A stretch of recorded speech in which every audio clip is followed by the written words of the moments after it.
उसके बाद में पुण्यात्माओं ये नियम है, और नियमों का हमने गुरुदेव ने बताया कि हमें अंतिम श्वास तक पालन करना है।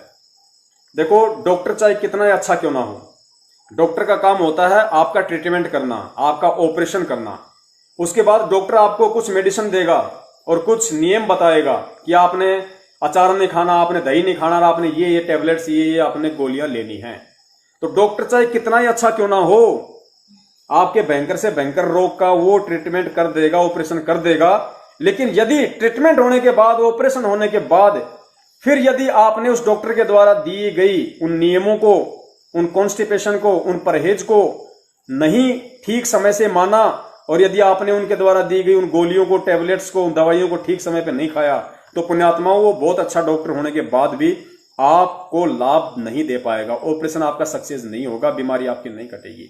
तो हमारे सतगुरु रामपाल जी महाराज जी जो हमारे पूज्य गुरुदेव हैं, वो आध्यात्मिक डॉक्टर हैं और हम सभी मरीज हैं जन्म और मृत्यु के। हमें जन्म और मरण का रोग लगा हुआ है, और उनसे बढ़कर डॉक्टर दुनिया में कोई नहीं है। और जब हम उनसे संकल्प ले लेते हैं या हम उनसे नाम दीक्षा ले लेते हैं, तो वो हमारा ऑपरेशन कर देते हैं, हमारा ऑपरेशन हो गया। उसके बाद गुरुजी हमें कुछ नियम बताते हैं, परहेज बताते हैं, 11 परहेज है, और हमें उन्होंने चरणामृत दे दिया, प्रसाद दे दिया, आरती दे दी, सुनने के लिए जो है उन्होंने हमें सत्संग दे दिए। अब यदि हम उन गोली दवाइयों को नहीं खाएंगे और यदि हम इन नियमों को, ये परहेज यदि हम नहीं करेंगे, तो पुण्यात्माओं डॉक्टर चाहे कितने अच्छा क्यों ना हो, हम लाभ नहीं उठा पाएंगे। तो आपने इन नियमों का पालन सतगुरुदेव जी के आदेश अनुसार करना है। अब नियम क्या है, दास आप जी को समझा देता है। पुण्यात्मा वैसे तो दास का 50% से ऊपर नेट हो गया है, लेकिन परमेश्वर दया करें, फिर भी कोशिश हम करेंगे। फिर भी थोड़ा बहुत अगर कुछ रह गया तो परमात्मा कल संडे को पूरा करवा देंगे उसमें।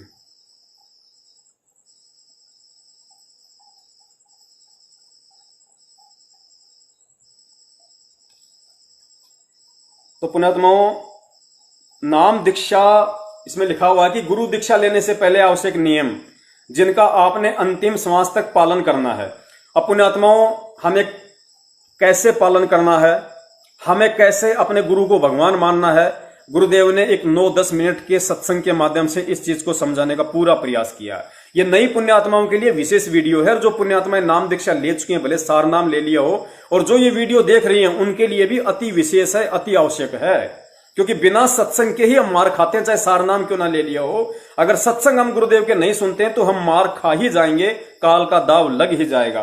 तो परमात्मा ने इन नियमों को निभाने के लिए कैसे, परमात्मा ने एक पतिव्रता औरत का एग्जाम्पल दिया है, और पतिव्रता औरत को फिर परमात्मा ने समझाने की कोशिश की है कि यहां पे आत्मा तो है औरत और सतगुरु है पति, और एक औरत वो कैसे वो पतिव्रता धर्म को निभाए, एक औरत कैसे पतिव्रता कहला सकती है, पतिव्रता के क्या क्या लक्षण होते हैं, क्या क्या उसके गुण होते हैं, कैसे वो अपने पति की नजरों में प्यार को प्राप्त कर सकती है, कैसे सम्मान प्राप्त कर सकती है, कैसे उसका पति खुश हो, कैसे उसका पति प्रसन्न हो, वो कौन कौन सी ऐसे काम करे जिससे उसका पति हमेशा उससे खुश रहे, उसको सारे लाभ दे।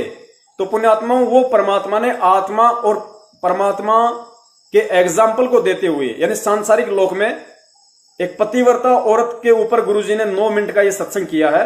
फिर गुरुदेव ने बताया कि औरत तो समझो आत्मा को और पति समझो उस परमात्मा को। और ऐसे हमने इस भक्ति मार्ग में आने के बाद में अपने सतगुरु को अपना पति परमेश्वर समझते हुए हमें ऐसे व्यवहार करना है, उनकी ऐसी ऐसी हमने बातें माननी है, ऐसे नियम में रहना है, तब वो परमात्मा हमारे ऊपर प्रसन्न होगा। तो आप जी इस वीडियो को थोड़ा ध्यान से सुनिए पुण्यात्मा, बहुत ज्यादा दृढ़ता आएगी। ये साध संगति हो रही है पुण्यात्मा, ये सत्संग हो रहा है। परमेश्वर ने हमें इस चीज का आदेश दे रखा है, साध संगति, यानी भगत आपस में मिलके परमेश्वर की चर्चा करें, उनका गुणगान करें। बरवाला में गुरुजी सत्संग करते थे, उसके बाद क्या करते थे, भगत आपस में मिल बैठ के साध संगति करते थे। तो गुरुदेव ने कहा कि उससे आपको दृढ़ता आएगी। कोई पुराना भगत है आपको अच्छी अच्छी बातें बताएगा, आपको दृढ़ता आएगी। तो ये चीजें हम सबके लिए जरूरी है। तो दास भी ध्यान से सुनेगा, आप भी ध्यान से सुनिए।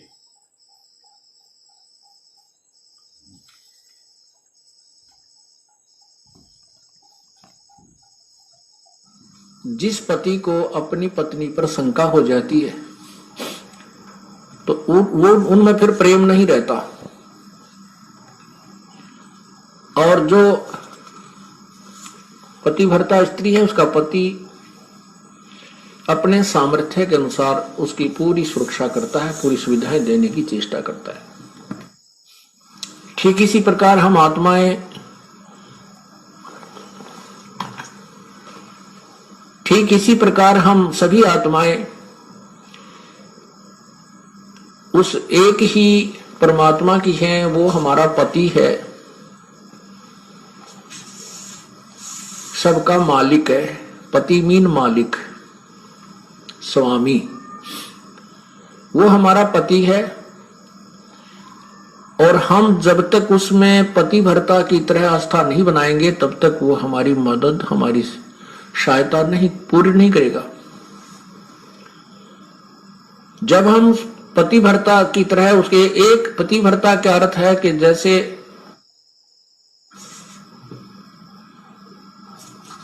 अपने पति के अतिरिक्त किसी भी परपुरुष में आस्था ना हो, चाहे कोई कितना ही खूबसूरत हो, कितना ही धनी हो, चाहे वो कितना ही चटक मटक हो, हमारे मन में दोष नहीं आना चाहिए। और एक अपने पति पर हमने श्रद्धा रखनी चाहिए, उसमें आस्था रखनी चाहिए। तो हम पतिव्रता, पतिव्रता का अर्थ ये भी नहीं होता कि पति के अतिरिक्त सबका अनादर करे। किसी का अनादर नहीं करना। जैसे जेठ जेठानी घर में होते हैं, जेठ है, जेठानी है, देवर देवरानी है, ननंद है, छोटी बड़ी, सास ससुर है, इन सबको यथोचित सत्कार देना पतिव्रता का प्रथम कर्तव्य है।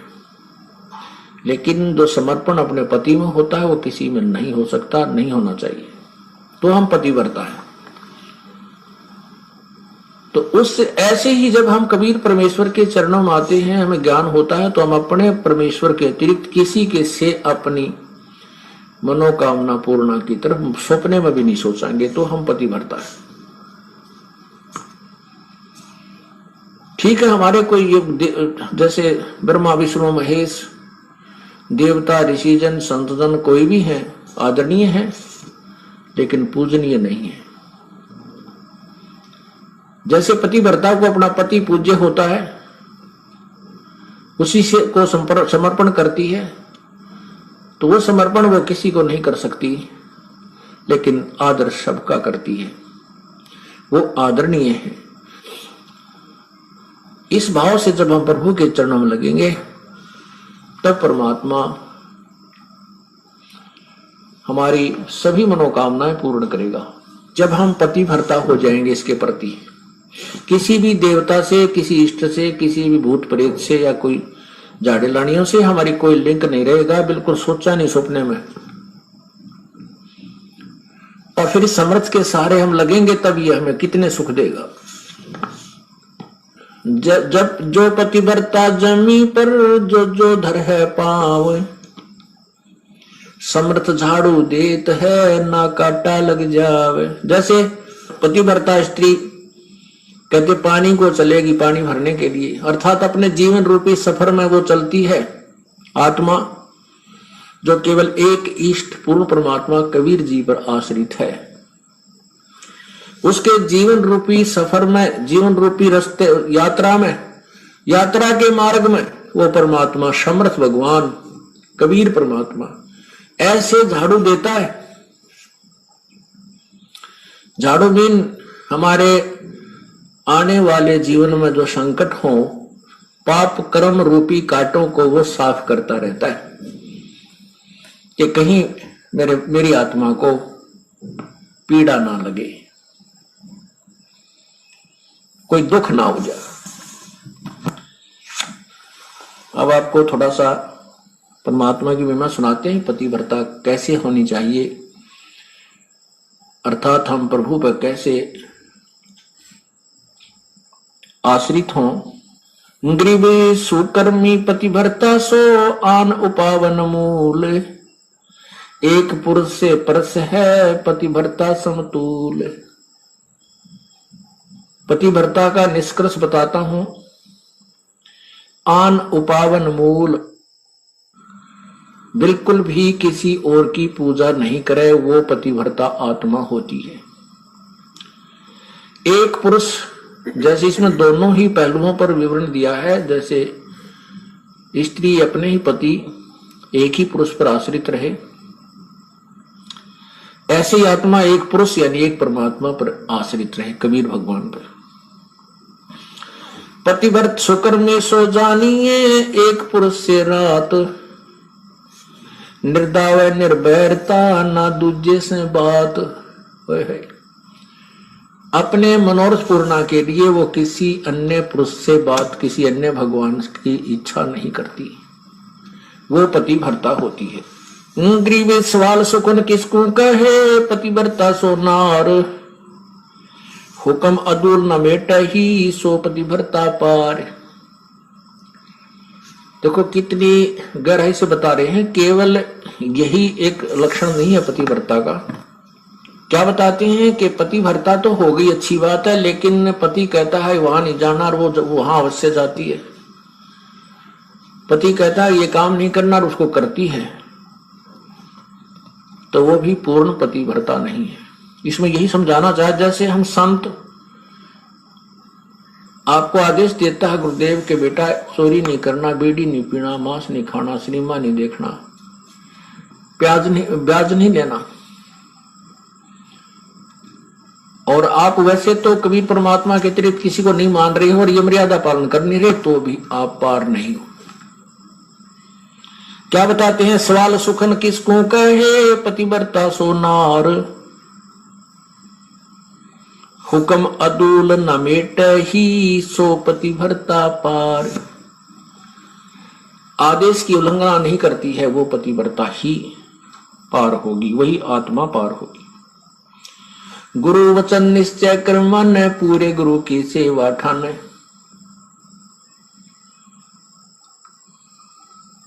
भाई जो गुरु बचन पे डट गे, कट गे फंद 84 के, कट गे फंद 84 के, कट गे फंद 84 के। भाई जो गुरु बचन पर डट गे, कट गे फंद 84 के। घर आंगन इकसार है, बचन उल्लंघना होई।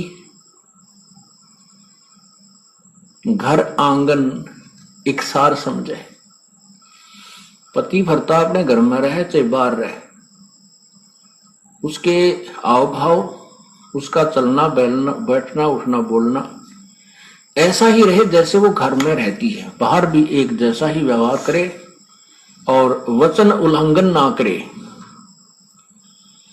घर आंगन इकसार है, वचन उल्लंघना होई। आन खसम से ओलने, पतिव्रता है सोई। आन खसम यानी और अन्य पति नहीं बनावे, उससे ओलना माने आड रखे, पतिव्रता है सोई। आन खसम से हंसत वो चंडी चोर चुड़ैल, जिनसे क्या घर बासे है, घर में बसे घुड़ैल। अब क्या बताते हैं परमात्मा के, जैसे कोई पतिव्रता स्त्री दूसरे पुरुष के साथ मजाक करती रहती है,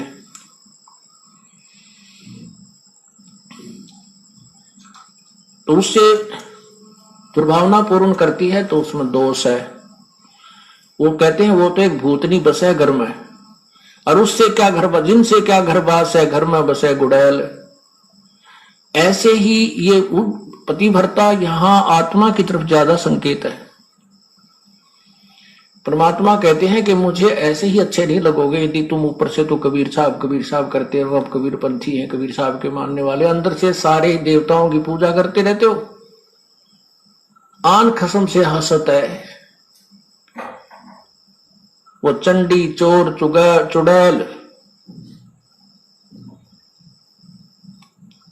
परमात्मा इतने नाराज होते हैं।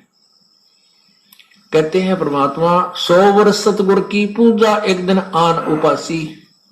वो अपराधी आत्मा फिर पड़े काल की फांसी। 100 वर्ष तो ये साधना करते रहना जो हम आपको बता रहे हैं, और एक दिन अन्य पूजा कर लेना परमात्मा कहते हैं वो अपराधी आत्मा पड़े काल की फांसी। तो ऐसी गलती क्यों करेंगे हम? तब करेंगे जब हम ज्ञान नहीं सुन पाएंगे और ज्ञान उस दूसरे ज्ञान के लोगों से हम ज्यादा संबंध रखेंगे तो वो हमें विचलित कर डालेंगे। सच्चा पुण्यात्मों,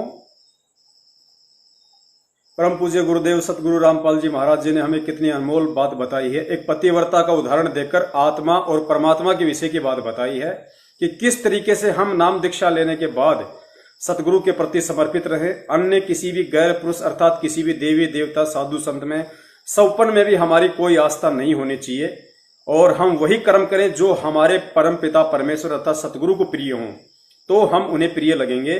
फिर वो हमारी हर ख्वाहिश हर इच्छा वो पूरी करेगा, हमारी हर डिमांड परमात्मा आध्यात्मिक जीवन की पूरी करेगा। तो परमेश्वर की आप लोगों पर विशेष दया, उन पुण्यात्माओं पे जो आगे आने वाले समय में चाहे आज रात को ही चाहे सुबह जैसे भी उनको परमात्मा प्रेरणा करें और जैसा वो उचित समझें, क्योंकि दास की सेवा केवल आप जी को गुरुदेव जी के सत्संग आधारों से सत्य बताने की है। उसके बाद पुण्यात्माओं दास का कोई रोल नहीं है।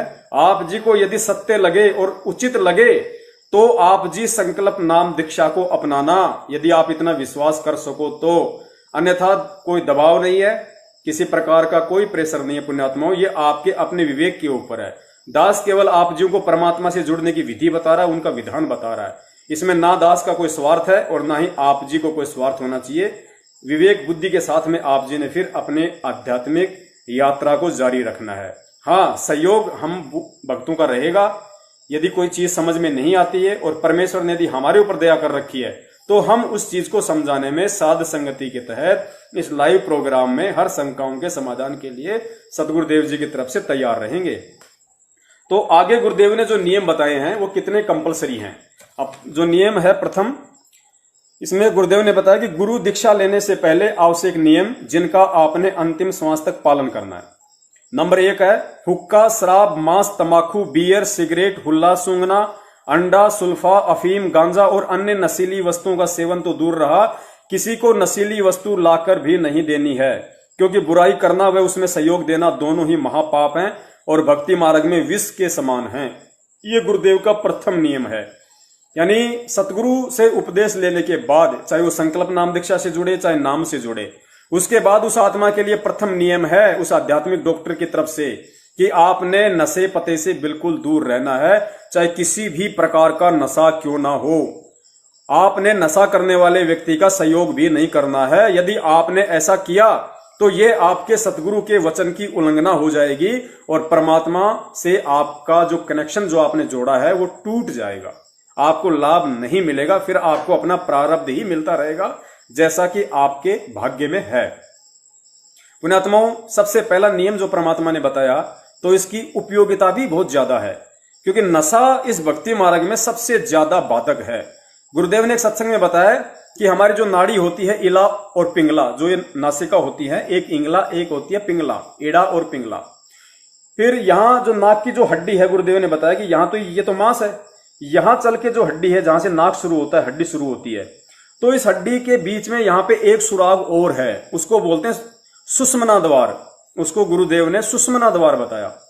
तो वो सुषुम्ना द्वार जो होता है वो जन्म के कुछ समय बाद में हमारा बंद हो जाता है, और जो भगत की आत्मा है, सत भक्ति करने वाले की आत्मा, उसी सुषुम्ना द्वार से अंतिम समय में परमात्मा बाहर निकालता है। इस शरीर से जब आत्मा बाहर निकलेगी तो जो काल की जो भक्ति करते हैं, ब्रह्मा विष्णु महेश देवी देवता अन्य नकले संतों, वो तो निकलेंगे यहां से ब्रह्मरंध्र से, वो तो सीधे फिर काल के लोक में जाएंगे। और जो भगत होगा, जो सत भक्ति करता है, जो कबीर परमेश्वर की गुरु मर्यादा में रह के, उसकी आत्मा को परमात्मा 10वां द्वार भक्तों का सुषुम्ना द्वार है। काल लोक की भक्ति का 10वां द्वार है ये कपाल, यहां से ब्रह्मरंध्र। और जो भगत हैं, जो सत भक्ति करते हैं, गुरुदेव ने बताया कि सुषुम्ना द्वार से निकलेंगे। तो सुषुम्ना द्वार काल भगवान ने बंद किया होता है, और जब हम सतगुरु की शरण में आ जाते हैं तो परमात्मा की भक्ति से, मंत्र जाप से, सत्संग से, नियम मर्यादा में रहने से, उनकी सामर्थ्यता से फिर परमात्मा धीरे धीरे हमारा सुषुम्ना द्वार को खोल देते हैं। तो गुरुदेव ने बताया कि ये जो हुक्का पीते हैं, बीड़ी, शराब, गुटखा, मांस, ये जो है हमारे सुषुम्ना द्वार को बंद कर देता है। सुषुम्ना द्वार के लिए सबसे बड़ी बाधक है ये हुक्का पीना, सिगरेट पीना, बीड़ी पीना। तो ये भक्ति मार्ग में सबसे ज्यादा बाधक है। और सबसे बड़ा गुरु का वचन, गुरु बोले कि ये नहीं करना तो फिर नहीं करना, चाहे वो बाधा दे या ना दे। दूसरी बात फिर गुरुजी ने बताया कि हमारा जो बॉडी है उसमें सभी देवताओं का निवास है। जो पांचों जो प्रधान देवता हैं जिनके परमात्मा हमें प्रथम मंत्र देते हैं वो हमारे शरीर कमलों में विराजमान है। तो गुरुदेव ने बताया कि जो व्यक्ति मांस खाता है, शराब पीता है, ये जितने भी जो गुरुजी ने गांजा, अफीम, नशा, जितने भी प्रकार के नशे इस दुनिया में हैं, यदि वो करता है तो अपने शरीर में विराजित उन प्रधानों को वो जो है वो परेशान करता है, वो कृष करता है और देवता उससे नाराज होते हैं। अब नाराज होंगे तो फिर पुण्यात्मा सही तरीके से काम कैसे चलेगा हमारा। तो इसलिए परमात्मा ने प्रथम नियम बताया कि भगत साधु सोई जो सीधा चाल है, हमें गुरु मर्यादा में चलना है। इन चीजों को हमने भूलकर भी प्रयोग नहीं करना है। और यदि हमसे कोई बीड़ी मंगवाता है, हुक्का मंगवाता है, शराब मंगवाता है, या इवन गुरुजी ने यहां तक बताया यदि कोई सिगरेट पी रहा है, बीड़ी पी रहा है और आपसे कहे कि भाई साहब जरा वो माचिस देना वहां से उठा के, तो भी आपने नहीं देना, सहयोग भी नहीं करना है, क्योंकि ये गुरु वचन है। हमें इस चीज को ध्यान रखना है, गुरु वचन है ये। तो प्रथम नियम के विषय में गुरुजी ने फिर और क्या बताया, थोड़ा सा आप जी उसको ध्यान से सुनिए।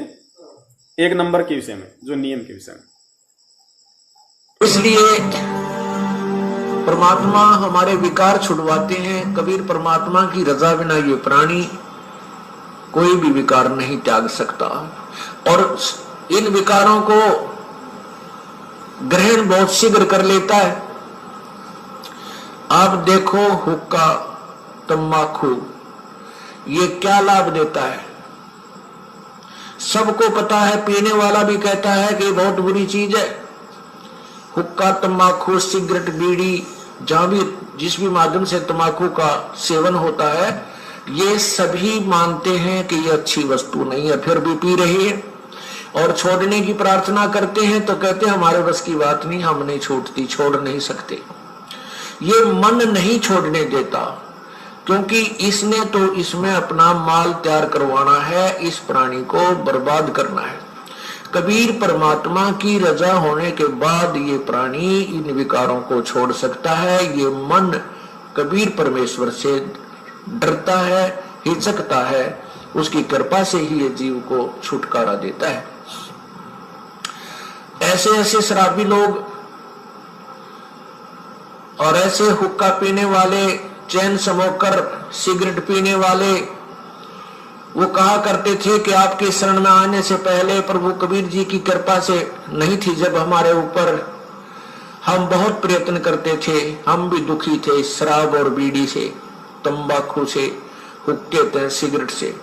कोशिश करते थे कि इस बीड़ी को छोड़ दूं, कोशिश करते थे शराब को भी त्याग दूं। कई बार तो कहते हैं शाम के समय बंडल तोड़ के और फेंक देते थे बाहर कि आज नहीं पीनी, बीड़ी पीऊंगा ही नहीं रात को। कहते हैं रात को जब भी आंखें खुलती और बीड़ी की ऐसी ललक उठती कि रात के वह जूठे टोटके जो पहले पड़े थे कोई, उनको उठाकर और लगा लगा कर पीता, जब अपनी वो हवस शांत करता और फिर शुरू हो जाती। और जिस दिन से परमात्मा कबीर जी की कृपा हुई है उसके बाद अब बदबू आती है। कोई और भी पीता है तो भी ऐसा लगता है जैसे ये क्यों पी रहा है, और हमें भी वो तंबाकू का धुआं बहुत बुरा लगता है। तो परमात्मा कबीर परमेश्वर जी कहते हैं कि ये तंबाकू, शराब, मांस, नशीली वस्तुएं कभी प्रयोग नहीं करनी चाहिए। ये काल ही करवा रहा है और परमात्मा की कृपा से, ज्ञान से और उनकी रजा से ये बुराई छूट जाती है। क्या बताते हैं, जैसे कई भक्त कहते हैं कि आपके गुरुजी तो गांव में त्राज करते हैं, एक आधा व्यक्ति, कि तुम्हारे गुरुदेव तो बच्चों को हुक्का भरने से भी मना करते हैं। ये कोई बात हुई? बूढ़ों की सेवा तो करनी चाहिए, बुजुर्गों की सेवा को भी मना करते हैं। बुजुर्गों की, वृद्धों की या माता पिता की सेवा को हम कभी मना नहीं करते, लेकिन अपने बुजुर्गों को और माता पिता को विष खिलाने से मना करते हैं। शराब तंबाकू ये विष है, ये धीमा विष है। अब उन बुजुर्गों से मैं प्रार्थना करता हूं कि जो तुम हुक्के को एक अपनी शानो शौकत मान बैठे हो, क्या उस हुक्के को आप अपने पोते या पोती को पिला सकते हो? हुक्का तंबाकू हुक्का पी रहा है दादाजी, और छोटा सा पोता आकर के उसी जैसे दादा पीता है ऐसे उस बच्चे को भी नकल करने की आदत होती है, तो वो भी सीखता है, वो पकड़ के हुक्का और ऐसे खींचता है, फिर उसको खांसी उठती है, आंखों में पानी आ जाता है। तो वो दादाजी कहता है, पिताजी कहता है कि ये हुक्का मत पीना, बहुत बुरी वस्तु है, आगे पियोगा तो तेरे थप्पड़ मारूंगा। और स्वयं पी रहा है, आप गलती कर रहा है, बच्चा न मना करे, बता कैसे असर होगा। अब जैसे माता पिता या दादा दादी दूध पी रहे होते हैं, पोता पोती दोता दोती आ जाते हैं, अपने मुंह से छोड़कर उनको पिलाता है, ले बेटा थोड़ा सा दूध पी पी उनको बेला फुसला कर, देख तेरी चोटी बढ़ गई, देख कितनी बड़ी चोटी होगी, और एक घूंट पी ले। तो वो अच्छी वस्तु है, दूध पिला रहा है दादा दादी माता पिता भाई बहन। लेकिन हुक्के को मना भी करता है कि खबरदार जो हुक्का पिया तो पीटूंगा तुझे, और स्वयं पी रहा है। और हुक्के को फिर कहते हैं, हुक्का भरने से मना करता है आपके गुरुजी, या बहुत गलत बात है। अरे नादानो, ये तो ऐसा खतरनाक विष है, इसका सबसे बड़ा पाप बताया हुक्के में तंबाकू में। क्या बताते, 100 नारी जारी करे सुरापान 100 बार, एक चलम हुक्का भरे वो डूबे काली धार। ओहो, एक परत्रिया के पास गमन करने का कितना पाप बताते हैं। पर द्वारा स्त्री का खोले 70 जन्म अंधा हो डोले, मदरा पीवे कड़वा पानी 70 जन्म स्वान के जानी। और फिर कहते सुरापान मदमासा हारी, गमन करे भोग पर नारी 70 जन्म कटेंगे शीसम, साक्षी साहेब है जगदीशम। परमात्मा आदरणीय गरीबदास साहेब जी अपने भगवान कबीर साहब को साक्षी रख के कह रहे हैं कि जो विकार तुम कर रहे हो ये कितने भयंकर हैं। क्या बताया है कि मदरा पीवे कड़वा पानी और 70 जन्म कुत्ते के जानी। जो शराब पीते हैं एक बार उसके 70 जन्म कुत्ते के होंगे, कंटिन्यूसली 70 जन्म। ओए होए। और फिर क्या कहते हैं, सुरापान मदमासा हारी। सुरापान कहते हैं शराब पीने वाला, शराब पीता है जो, और मांस आहार करता है। और गमन करे भोग पर नारी, जो दूसरे की पत्नी के पास दुराचार करता है, तो उनके साथ क्या बनेगी, 70 जन्म कटेंगे शीसम, साक्षी साहेब है जगदीशम। उन लोगों के 70 जन्म शीश कटेंगे, कि तो बकरा बनेगा, कि तो मुर्गा बनेगा, कि तो वैसे, कि तो गंडासे में आकर कटेगा, कि तो थ्रेसर में आकर नाड़ आ जाएगी। यानी दुर्गति से मौत होगी, बुरे जन्म होंगे। उसके लिए बताते हैं कि 100 नारी जारी करे सुरापान 100 बार। ओए होए। मदरा पीवे कड़वा पानी, शराब पीवे उसके 70 जन्म कुत्ते के होंगे। और ये 100 बार पीने वाला 100 बार पी ले और 100 बार पर नारी गमन कर ले, उनको कितना पाप हो जाएगा, बहुत ज्यादा। कहते उन सबको मिलाकर एक हुक्का पीने वाले को, एक हुक्का भरने वाले को पाप है।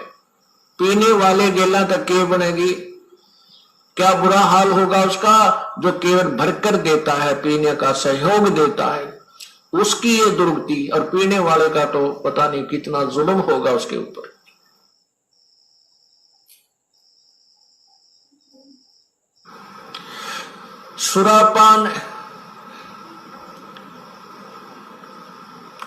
सोनारी जारी करे सुरापान 100 बार, एक चिलम हुक्का भरे वो डूबे काली धारी। इसलिए मना करते हैं कि तुम हुक्का भी भर के मत देना, उन जो पाप कमा रहे हैं स्वयं भी नरक में जा रहे हैं और उसमें सहयोगी बना रहे हैं अपने पुत्र पुत्रियों को, पौत्र पौत्रियों को या पुत्र वधुओं को भी आजकल हुक्का भरवाने लगे। हमारे भी पूर्वज हुक्का पिया करते थे, हमारे पिताजी भी पीते थे, माताजी भी पिया करती बिना ज्ञान के। लेकिन ये क्या कहा करते थे कि भाई जो हुक्का नहीं पीता तेरे से हम हुक्का भरवाएंगे नहीं, पाप लगेगा हमको। इतना मानते थे कि हुक्का भरवाना भी पाप है, पीना तो पाप है ही, वो तो ये छोड़ नहीं रहे थे, विवश थे, लेकिन इतना ज्ञान अवश्य था कि हुक्का भरवाना भी पाप है। जो पी रहे हैं वो तो पाप का भागी हो ही रहा है, वो तो नरक में जाएगा। तो पुण्यात्मा परमात्मा की भक्ति से वो सब पाप खत्म हो जाते हैं। जैसे कपड़ा मैला हो जाता है साबुन लगाने से वो ठीक हो, स्वच्छ हो जाता है। तो हमारे माता पिताजी को जब ये ज्ञान हुआ तुरंत त्याग दिया उसी दिन। उसके बाद आज 20 वर्ष हो गए इन्होंने छुआ नहीं है उस पाप को। तो इसी को कहते समझा है तो सर दर पांव बहोर नहीं रे ऐसा दाव, निर्मल जीवन हो गया, सबस शरीर हो गया और भक्ति भगवान की प्रवेश हो गई। सच्चा पुण्यात्माओं, आगे परमेश्वर ने हमें नियम नंबर 2 बताया कि किसी भी प्रकार का कोई व्रत, तीर्थ, गंगा स्नान आदि नहीं करना तथा किसी अन्य धार्मिक स्थान पर नहाने या दर्शनों के लिए नहीं जाना है। किसी मंदिर में पूजा और भक्ति के भाव से नहीं जाना है कि इस मंदिर में भगवान है। भगवान कोई पशु तो है नहीं जो उसको पुजारी ने मंदिर में बांध रखा है। भगवान तो कण कण में व्यापक है। उसके गुणों का लाभ लेने के लिए प्रथम तो गुरु बनाइए, नाम लेकर सुमिरन करो, तब आपको ईश्वरीय लाभ प्राप्त होगा। कबीर साहब कहते हैं, कबीर पर्वत पर्वत में फिरा कारण अपने राम, राम सरी के जन मिले जिन सारे सब काम। तो पुण्यात्माओं, दूसरा जो नियम बताया परमात्मा ने कि हमें किसी भी प्रकार का कोई तीर्थ, व्रत, गंगा स्नान या कोई भी जहां पे लोग नहाने के लिए जाया करते हैं, सोचते हैं कि हमारे वहां जाने से हमारे पाप कटेंगे, लाभ मिलेगा, तो सतगुरु के शरण में आने के बाद, क्योंकि सतगुरु हमें वो सारे लाभ देगा जो लाभ हमें इस दुनिया के सारे व्रत, तीर्थ, गंगा स्नान, मंदिर, मठ, राम, भगवान जो नहीं दे सकते आजीवन, वो सुख एक सच्चा सतगुरु अपने शरण में लेते ही शुरू कर देगा। तो फिर हमारे गुरुदेव कहते हैं कि भाई मालिक की वाणी भी है कि एक के साधे सब सदे और सब साधे सब जाए, माली सिंचे मूल को फले फूले अगाए। तो हमने केवल मूल की पूजा करनी है, एक सतगुरु की पूजा करनी है, परमात्मा की। और परमात्मा की पूजा में सारी पूजाएं आ जाती हैं, सारे तीर्थ व्रत सब आ जाते हैं मालिक के। ये गुरु का वचन है जो हमें मानना पड़ेगा। फिर गुरुदेव ने बताया कि भक्ति भाव के अलावा, जैसे आप किसी मंदिर के पास रह रहे हैं, आपका मकान ही किसी मंदिर के पास है, या मान लीजिए आप किसी पुजारी की पत्नी है और आपने नाम ले लिया और पुजारी जी को समझ में नहीं आया तो रहना भी आपको मंदिर में पड़ेगा। तो गुरुदेव कहते हैं कि ऐसे कोई दोष नहीं है, चाहे आप सुबह से लेकर शाम तक मंदिर में, मस्जिद में बैठे रहो, रात को चाहे आप मंदिर में जाके सो, कोई दिक्कत नहीं है। लेकिन उस जगह पे हमने इस भाव से ना रहना है, ना जाना है कि यहां आया हूं तो मुझे कुछ लाभ मिलेगा, ये भगवान मुझे कुछ लाभ देंगे। भक्ति भाव से हमें उन मंदिर मस्जिद में नहीं जाना है, अन्यथा चाहे रात दिन वहीं बैठे रहो, वहीं सो, उसमें कोई दोष नहीं बताया। थोड़ा सा गुरुदेव जी के मुख कमल से सुन लीजिए और अच्छे से समझ में आएगा।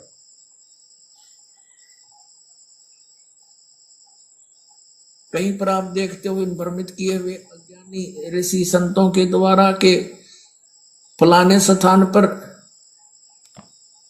का पर्व होगा, वहां पर भी लगेगी, पर भी वो है इनकी 1 घंटा 1.5 घंटा स्नान का समय निर्धारित करते हैं किसी सरोवर, तालाब या दरिया में। उसमें जो स्नान कर लेगा उसका बेड़ा पार हो जाएगा।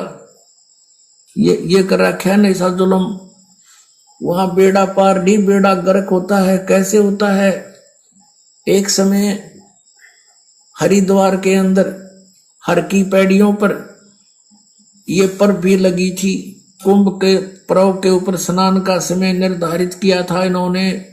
वहां पर ये सभी त्रिगुण उपासक, रजगुण ब्रह्मा, सदगुण विष्णु, तमगुण शिव जी के उपासक, ये गिरी, पुरी और नागा, वैष्णो, ये कनपाड़े नाथ और बिना कन पाड़े ये सारे वहां इकट्ठे हो गए स्नान के लिए।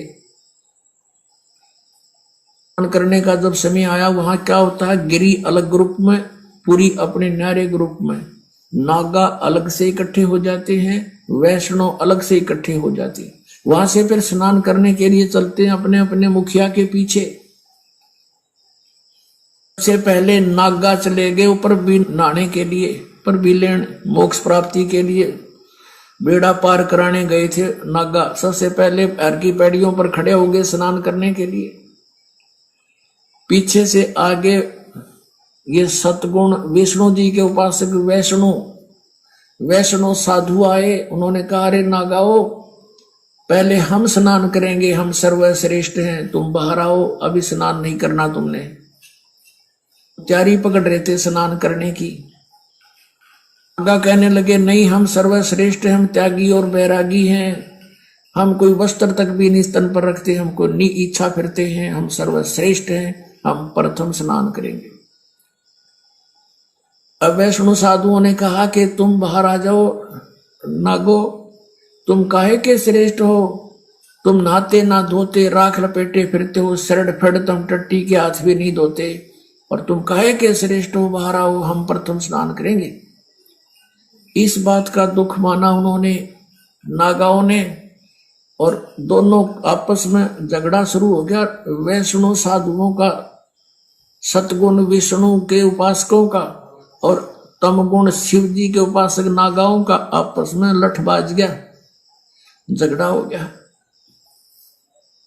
और वहां लगभग 25,000 ये त्रिगुण उपासक कटका मर गए वहां पर भी लेन गए थे, बेड़ा पार कराना हो गया, बेड़ा गर्क। तो यहां परमात्मा कहते हैं, तीर तुपक तलवार कटारी, जमदड़ जोर बधावे हैं, हर पैड़ी हर हेत न जाड़ा, वाजा करद चलावे हैं, काटे शीस नहीं दल करुणा, ये जग में साध कमावे हैं, और जो जन इनके दर्शन को जावे, उनको भी नरक पठावे। काटे शीस नहीं दल करुणा, जग में संत को आवे हैं, हर पैड़ी हर हेत नहीं जाना, वाजा तेग चलावे हैं। हर की पैड़ी कहें, भगवान का स्थान कहो, भगवान की छाती पर ये कुकर्म कर दिया, 25,000 कटका मर गए। लेली पर भी टिंडे वहां पर, ये है इनके तीर्थ स्थान नहाने के। और किसी को मना करता है तो क्योंकि हमारी तो भावनाओं को ठेस पहुंचा दिया। अरे ये कोई भावना हुई? अब जैसे कोई बालक, कोई बिजली का तार टूटा पड़ा है, उसमें स्पार्किंग हो रही है, बच्चा उसको आतिशबाजी जानकर पकड़ने जा रहा है, और कोई बुद्धिमान व्यक्ति उसको देख रहा है, उसको भागकर उठाकर उस बच्चे को उसकी जान बचा देता है। बच्चा रोता है क्योंकि उसकी भावनाओं को ठेस पहुंचा है। वो तो उसको पकड़ना चाहता था, और उसको पता था उस बद्दर पुरुष को कि ये मर जाएगा। फिर भावनाओं को वहां ठेस पहुंचाना अनिवार्य था। तो इस दास का उद्देश्य यही है, इसको अगर तुम ठेस मानते हो तो ठेस सही, पर तुम्हारी जान बचेगी ना, सारी वीरान मट्टी होगी आपकी, क्योंकि शास्त्र विरुद्ध साधना करके। तो यहां क्या बताते हैं, चारों युग में संत पुकारे, कूक कहा हम हेल रे, हीरे माणिक मोती बरसे, ये जग चुगता डेल रे।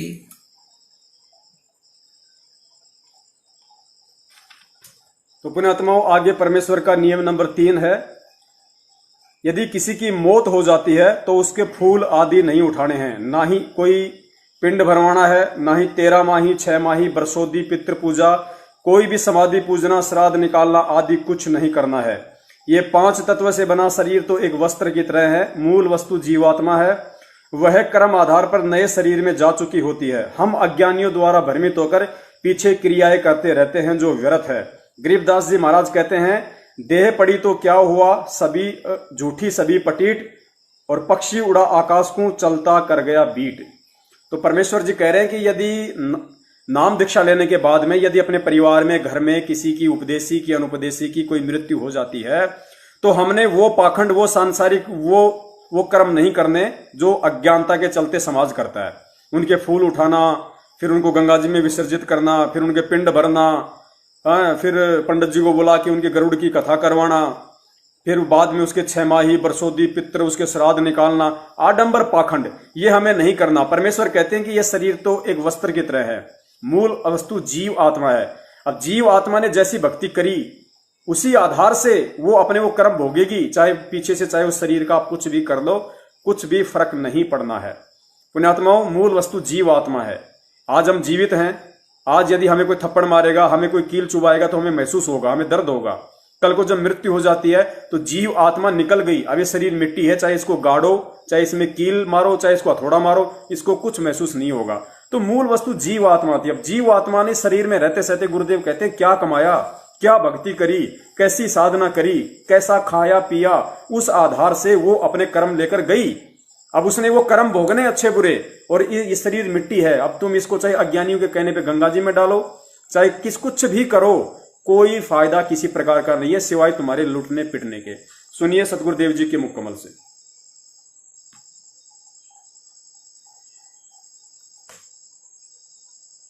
ये फूल क्यों उठाते हैं? अस्थियां, अस्थियां जो व्यक्ति मर जाता है, मृत्यु हो जाती है स्त्री पुरुष की, तो उसको जला देते हैं, स्वाहा करते हैं हिंदू रीति में, हिंदू समाज में। तो फिर उसका वो अस्थियां क्यों उठाते हैं?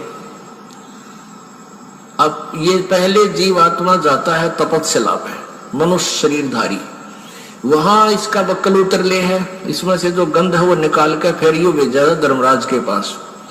धर्मराज के पास इसका ऑटोमेटिक कैलकुलेशन पावर है, ये इतने कर्म किए, ये तेरा जीवन जा भागवा, तो ये प्रेत बन जाता है मान लीजिए। तो प्रेत बनते ही फिर सीधा इसको पटकते हैं नीचे, ये सीधा आता अपने घर ने, घर में इतनी लंबी कील गाड़े पावे, फिर यू बार बार फिर देखता है तेरे शरीर को कहां ले गए थे, शमशान घाट में। वहां पहुंचता है ये सूक्ष्म शरीर में, ये प्रेत आत्मा बनकर। तो वहां वो अपनी हड्डियों को अपनी मानकर उनका चिपक जाता है। अकिया मेरी, या मेरी को ताजा जला पावे, नारी पहचान हो सब उसकी है, उसका चिपक जाए, ये है मेरा शरीर। अब ये क्या करते हैं जंतर मंत्र करने वाले, ये सेवड़े शावड़े नालायक, उन अस्थियां उठा लावे, उन अस्थिया को चिपका हुआ आवे कि मेरी है मेरी है, फिर उसका करके जंतर मंत्र, और फिर उसको किसी और में प्रवेश कर देते हैं, वह बिरान माटी उसकी भी और अगले की भी शुरू हो जाती है। तो इन पेट भर संतों ने, ऋषियों ने, गुरुओं ने क्या सोचा कि इन एक धंधा और दे जा, जिसका मरे है ये स्त्री या पुरुष। उनको ये कहने लगे, इनके पास कोई मोक्ष मार्ग तो था नहीं कि इसका कल्याण हो जाए बेचारे का। तो वो यूं कहने लगे, तुम इन सारी राख न डाल के और गंगा में बहा दो।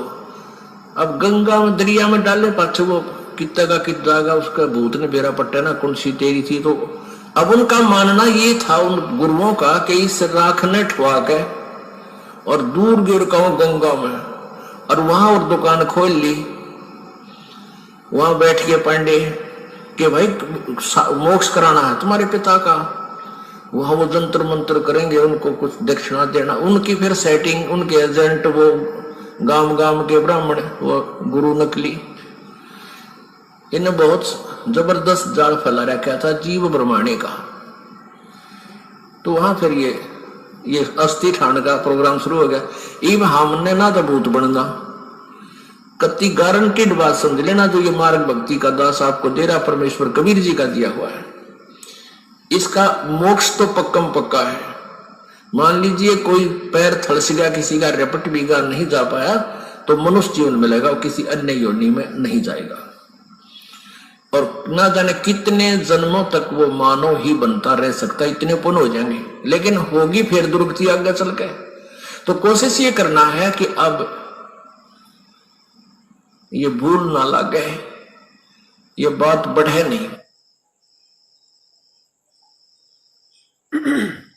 सच्चाई पुण्यात्माओं, आगे सतगुरुदेव जी ने चौथा नियम दिया है, हमें अन्य किसी भी देवी देवता की पूजा नहीं करनी।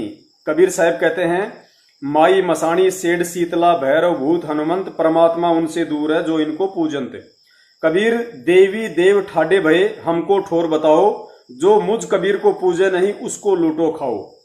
और फिर परमेश्वर कहते हैं कि कबीर 100 वर्ष सतगुरु की पूजा एक दिन आन उपासी, वो अपराधी आत्मा फिर पड़े काल की फांसी।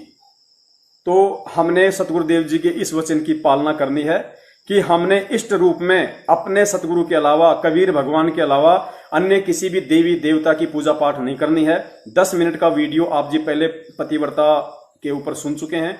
उसमें परमेश्वर ने इसी बात पे जोर दिया है कि पतिव्रता स्त्री कौन होती है, जो सोपन में भी अपने पति के अलावा गैर पुरुष का विचार मन में नहीं लाती है। तो गैर पुरुष वहां पे देवी देवता, नकली साधु संत हैं, और अपना पति वहां पे सतगुरु है।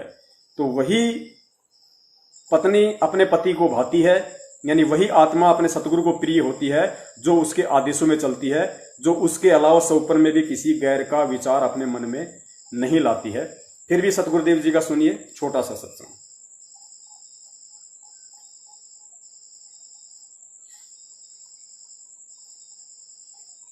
अब हम उस परमात्मा को इष्ट मानकर पूजा करेंगे तो हमारी शास्त्र अनुकूल साधना होगी। और इसमें कहा है कि सारा जो शास्त्र अनुकूल साधना करने से हमारे शुभ संस्कार बनेंगे। ये भक्ति रूपी पौधा बड़ा होगा, ब्रह्मा विष्णु महेश के पास हमारे संस्कार जाएंगे, और ये बिना मांगे आपको देंगे, आपको बिना मांगे देंगे। जैसे फल लदपत हो बेटे नहीं के, आप भी खाओ, रिश्तेदार भी ले जाओ, और पड़ोसी भी तोड़ ले जाओ तो भी समाप्त ना हो। तो इतना इस प्रकार हमारा ये पूरा भक्ति क्रम पूरा होता है। तो हम आपको सबसे पहले परमात्मा ने कहा है कि तीनों देवा इन कमल दलों में बसे, ये ब्रह्मा विष्णु महेश, और प्रथम इनकी वंदना, और फिर सतगुरु उपदेश। तो हम इनकी पूजा नहीं कर रहे, हम किसी का किराया दे रहे हैं। जैसे हम टैक्स भर रहे हैं बिजली का, हम बिल भर रहे हैं इसका, टेलीफोन का, वो पूजा थोड़ी कर रहे हैं, वो तो हम उनको दे रहे हैं। तो हमें हमारी सुविधाएं जारी रखेंगे, नहीं देंगे तो कनेक्शन काट देंगे। तो हम शास्त्र अनुकूल साधना कंप्लीट कोर्स ना करके अपनी अपनी डपली पीट रहे हैं, जिस कारण से हम परमात्मा से मिलने वाली साधना से वंचित होकर के हम नास्तिक होते जा रहे थे। अब परमात्मा ने दया करी आपके ऊपर और इस दास के ऊपर। इस दास को बनाया वो तत्वदर्शी संत, और जो ज्ञान परमात्मा 600 वर्ष पहले छुपा के थे खजाना, इस दास को चाबी दे दी। अब दास ने खोल दिया उसके बच्चों के सामने, अब खाओ और खर्चो, चलो सतलोक में।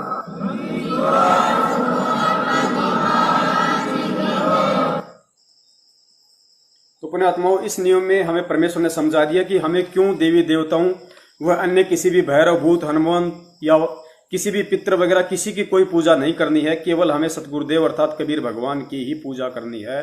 अन्य से हमें ना कोई लाभ होना है।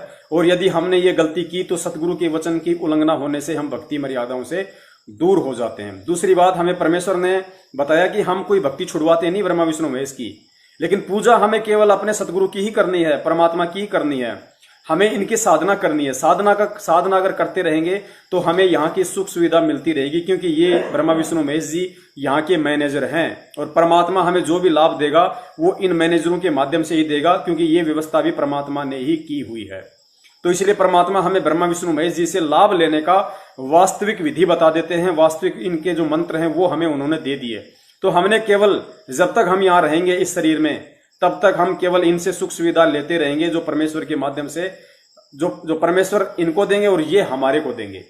तो हमने केवल इनकी साधना करनी है, भक्ति, इनकी पूजा नहीं करनी है। हमें परमेश्वर इनके वास्तविक भक्ति मंत्र बता रहे हैं, जिनसे ये जल्दी आकर्षित होंगे। एक सत्संग में गुरुदेव ने बताया कि जैसे भैंसा को भैंसा राम करते रहो नहीं देखेगा, आप कुत्ते को कुत्ता कुत्ता बोलते रहो वो नहीं देखेगा, क्योंकि वो तो उनके शरीर के नाम है, लेकिन उनको आकर्षित करने का क्या मंत्र है वो अलग है। अब जैसे भैंसा राम है, उसको भैंसा राम कहोगे नहीं देखेगा। तो गुरुदेव ने कहा कि उसको थोड़ा सा बोल दो उर्र रही, तो गुरुदेव कहते हैं तुरंत देखेगा, कान खड़े कर लेगा, कहां से आवाज आई। आप कुत्ते को कुत्ता कुत्ता कहो नहीं सुनेगा, उसको धीरे से बोल दो त्योल त्योल, तुरंत देखेगा, क्योंकि वो उनको जो है आकर्षित करने के वास्तविक मंत्र हैं, कोडवर्ड है वो।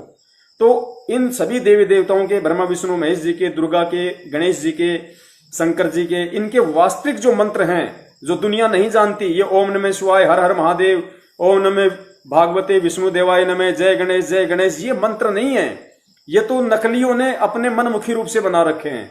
वास्तविक इन देवी देवताओं के जो मंत्र हैं वो सतगुरुदेव जी हमें देते हैं, ताकि इनसे ये देवता जल्दी जो है हमारी तरफ आकर्षित होते हैं। और सांसारिक इस भक्ति के लिए हमें जो सांसारिक सुखों की जो जरूरत है, सांसारिक लाभ और साधन हमें जो चाहिए, वो इन्हीं के माध्यम से हमें परमात्मा दिलवाएगा। तो हम केवल इनकी साधना कर रहे हैं, पूजा नहीं। अगला नियम गुरुदेव ने बताया, ऐसे व्यक्ति का जूठा नहीं खाना जो नशीले पदार्थों का सेवन करता हो। ये 5 नंबर नियम है। हमें ऐसे किसी भी व्यक्ति का, चाहे घर का हो, चाहे परिवार का हो, यार दोस्त रिश्तेदार कोई भी हो, जो आदमी नशा करता है, बीड़ी सिगरेट पीता है, या अन्य जो भी शास्त्र विधि को त्याग कर जो भी मनमानी पूजा पाठ करता है, हमें उस व्यक्ति का जूठा बिल्कुल भी नहीं खाना है। ये सतगुरुदेव जी का आदेश है, वरना भक्ति मार्ग में इस आदेश की उल्लंघना होने से हम मर्यादा रहित हो जाएंगे, परमेश्वर के लाभ से दूर हो जाएंगे। तो जिस व्यक्ति ने नाम दीक्षा नहीं ले रखी है सतगुरु रामपाल जी महाराज जी से इस पृथ्वी पे, उसके अलावा हमने किसी भी व्यक्ति का झूठा खाना नहीं खाना है। नंबर 6, जुआ ताश कभी नहीं खेलना। पुण्यात्माओं, ये जुआ खेलना, ताश खेलना, ये क्रिकेट देखना, क्रिकेट खेलना, सिनेमा देखना, ये पुण्यात्माओं हमारे समय और श्वासों की बर्बादी है। भक्ति मार्ग में अब हमें इन चीजों की कोई आवश्यकता नहीं है, और ना ही इन चीजों को हमें अपना बिजनेस बनाना है, ना ही इन चीजों को हमें अपना कैरियर बनाना है। बहुत सारे भगत भाई हैं, वो अपने बच्चे को क्रिकेट एकेडमी ज्वाइन करवा देते हैं, अपने बच्चे को बॉक्सिंग, जूडो, कराटे वो करवा देते हैं। तो पुण्यात्माओं हमने वो नहीं करवाने हैं, क्योंकि ये ना तो हमारे जीवन में कुछ काम आने, ना हमारे शरीर के लिए कोई फायदेमंद है, ना इनसे हमें कोई ज्ञान मिलता है। तो ये चीजें हमें बिल्कुल भी नहीं करनी है। और सुनिए आप जी सतगुरुदेव जी के मुख कमल से गुरुदेव जी ने क्या आदेश दिया।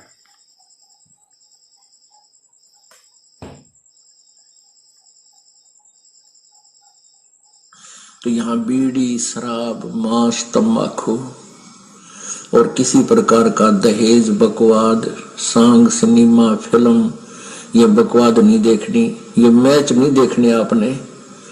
अब क्योंकि जब हम साधु हो जाएंगे, संत हो जाएंगे, जब हमने पता लग जाएगा कि देखा कोई देखने की चीज है, ये ताश खेल रहे हैं ना, हाँ मार बेगम, हाँ और कभी लेना नहीं देना, क्यों मन में बकवाद चाहिए, और सारा दिन सुबह से लेकर शाम तक लेट कर देखेंगे। और इसी तरह ये मैच, क्रिकेट के मैच 3-3 दिन आंख फाड़े बैठे रहे, क्या मतलब है इसका? अपनी भक्ति करे, मालिक ने याद करे, वह खेलना हम देखा, जैसे मैं लड्डू खाऊं और तुम देखो, ओहो वो 2 खा गया, तुमने क्या मिला बोले आदमियों। तो ये बालक बुद्धि से हमने थोड़ा हटके चलना पड़ेगा। वह तो अपने पैसे कमाओ, करोड़पति हो गए हैं, अरे ये भोले आत्मा उड़ बैठे मतलब टीवियां पर बैठे रहे, काम भी छोड़ दे। तो ये सारी बीमारी इस आधुनिक उपकरण का दुरुपयोग से होगी। ये फिल्म बकवाद गढ़ सारी उल्टे सुलटे हैं। किसी ब्याह दिखाओ लड़की का, एडवर्टाइजमेंट करो न, घोड़ा पर, बाजा पर, डीजे, वह बीमारी सारे समाज में ठोक दी। और हम इससे उल्टा हटाएंगे। भक्ति तभी से रखना, अगर आपने जुटे ही रखने हैं तो चाम के नहीं रखना, क्योंकि ये पशुओं को बेरहमी से मारा जाता है और उनसे काट कर ये चाम तैयार किया जाता है। पहले पुराने समय में जो चर्मकार यानी चमार जो जूते बनाते थे, वो जीवित पशु को नहीं मारते थे। पशु मर जाते थे, उनकी खाल उतार करके अपनी मेहनत से उसको फिर जूता बनाने योग्य तैयार कर लेते थे। अब वर्तमान की तरह एक एक व्यक्ति 6-6 जोड़ी जूते नहीं रखता था। एक जूता जोड़ी, वह भी कति टूट ले, लित्र बन ले, उसके फिर थेगड़ी लवाए जाते थे और पहनते रहते थे। अब वर्तमान में तो बहुत जुल्म हो रहा है। भैंसों को, काटड़ों को, गौवों को बढ़िया चाम बनाने के लिए एक ऐसा केमिकल प्रयोग करते हैं, जीवित को भूखा रखते हैं, प्यासा रखते हैं, ताकि वो मांस समाप्त होकर के और चाम में समा जाए। और उसके जीवित के ऊपर ही फिर कहते हैं बहुत जबरदस्त गर्म पानी डाल देते हैं, वो फूल जावे और वो पशु बहुत बुरी तरह चिल्ला रहा होता है। फिर उनको काट दिया जाता गर्दन से और फिर वो बढ़िया जूते बनाए जाते हैं। तो पुण्यात्मा, जिस दिन से इस दास को ये ज्ञान हुआ है चांद के जूते, चांद की बेल्ट उसी दिन से त्याग दी थी। ऐसे ही आप जी को चाहिए कि चांद प्रयोग ही करना बंद कर दो, फिर अपने आप इन जीवों की हिंसा बंद हो जाएगी। मांस खाना बंद कर दो, अपने आप सुधार होना शुरू हो जाएगा। ये बातें कहने सुन से नहीं, ये किसी तरीके से इनका अंत किया जा सकता है। आजकल और अन्य बहुत अच्छे पैक्सर वगैरह के जूते आते हैं, उनको पहन लीजिए। और जैसे मिलिट्री वगैरह में है, वो सरकारी मामला है, गवर्नमेंट का है, वहां आपको दोष नहीं है वो कैसे जूते पहनने को दे। प्राइवेट फिर आप वो नहीं पहनोगे, केवल ड्यूटी के समय वो पहन सकते हो, उसके बाद अपना दूसरे सिंपल चप्पल पहन लो, चाहे हवाई चप्पल, ये भी बढ़िया। हमने अपने पापों के जो सोर्स हैं उनको खत्म करना है और जो पुण्य के सोर्स हैं उनको बढ़ाना है।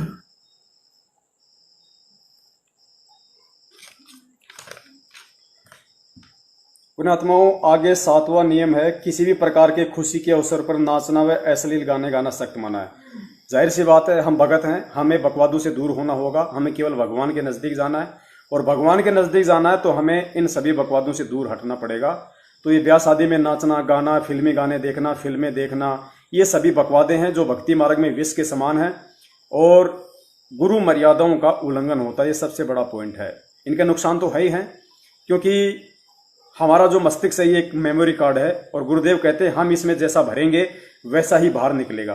तो यदि हम बकवाद देखेंगे तो हमारा मन विचलित होगा। और दूसरी बात, जब यदि बकवादे हम देखेंगे, फिल्म देखेंगे, ये गाने देखेंगे, और परमेश्वर कहते हैं जब तुम भक्ति करने बैठोगे, मंत्र करने बैठोगे, आरती करने बैठोगे, तो काल भगवान जो तुमने बकवाद इस मेमोरी कार्ड में फीड की है, वो फिल्में, वो क्रिकेट, वो फालतू के लोगों के साथ में बैठना, उल्टी सीधी बातें करना, जो बकवाद तुमने इस मेमोरी कार्ड में भरी है, और जब तुम भक्ति शुरू करोगे तो काल भगवान उस मेमोरी को चालू कर देगा, तो तुम्हें भक्ति में मन नहीं लगने देगा। वो बकवादे तुम्हारे अंदर आएंगी बार बार, वो फिल्मी गाने याद आएंगे, यार दोस्तों के साथ बैठ के की गई मीटिंगें याद आएंगी। तो भक्ति मार्ग में ये विष के समान है और गुरु का आदेश है। नियम नंबर 9, नियम नंबर 8, अपने गुरुदेव जी की आज्ञा के बिना घर में किसी प्रकार का यज्ञ हवन धार्मिक अनुष्ठान नहीं करवाना है। बंदी छोड़ अपनी वाणी में कहते हैं, गुरु बिन यज्ञ हवन जो कर ही मिथ्या जाए कभू न फल ही। गुरु बिन होम यज्ञ जो साधे औरों 10 मन पातक लागे। यानी गुरु जी की आज्ञा के बिना जब आप भक्ति मार्ग में आ जाओ तो गुरु जी यानी सतगुरु रामपाल जी महाराज जी के आज्ञा के बिना आपने किसी से कोई पाठ, धर्म, यज्ञ हवन नहीं करना है। आपने कोई बड़ा भंडारा नहीं करवाना इस मकसद से कि मुझे लाभ मिले। भाई भगत अगर आपस में मिल रहे हो, परमात्मा की चर्चा कर रहे हो, तो चाहे 100 भगत इकट्ठे हो, 200 भगत इकट्ठे हो, वहां बैठ के यदि परमात्मा की चर्चा के नाम पे या किसी सत्संग के बहाने यदि आप इकट्ठे हुए हो तो आप वहां पे आओ। चाय पानी भी हमें पीनी है, भंडारा भी करना है, साधारण भंडारा। लेकिन ये सोच के नहीं कि मैं जगत वालों को भंडारा करवाऊं, मुझे लाभ हो जाएगा, मैं उनको कंबल बांटूं, ये नहीं करना। फिर किसी भी अन्य गुरु से या किसी भी व्यक्ति से हमें पाठ, हवन, यज्ञ नहीं करवाना। गुरु के अलावा हमें किसी से कोई पाठ नहीं करवाना। आज जितने भी लोग जो सतलोक